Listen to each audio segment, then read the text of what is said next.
to work on something you love to build and love to play is pretty rare in this industry, and I've been able to do that for over a decade. I have very fond memories of the first Gears. When I look back at it, it was a fantastic time to be in the game industry and at Epic in general. As a game developer, you just want people to love your product, right? And today, everybody's so jaded, and it gets crazy. So I was just expecting more of the same, you know. And when it blew up on us, it was a really good feeling. It was pretty fantastic. We're a really small team, we're independent, and everybody just has that insane passion for what we're doing and for this franchise.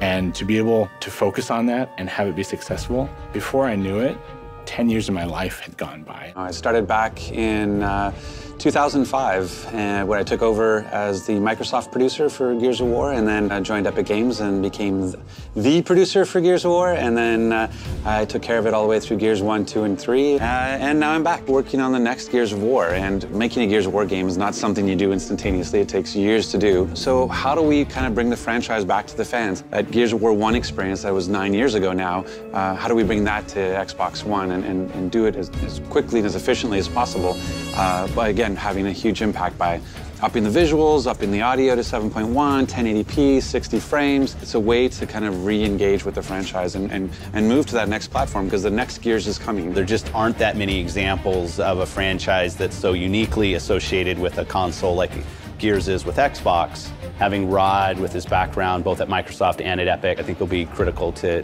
Gears. There's a passion and an energy here that just I haven't seen in 10 years. You know, like it feels like what it was like to build the game, you know, the original, is that kind of dedication and passion, and Gears of War is on every screen, and people really are fans of the franchise, and we're pushing them how to make the best Gears possible. And it was this sort of training ground, this proving ground for them to be able to go like, oh, I see how this works. I see what it is to build a Gears of War experience, because it's unique. Typically on a game of this size and this scale, you would have 2 to 3 years to create all of the assets that need to go into the game. In this case, we had just under 10 months.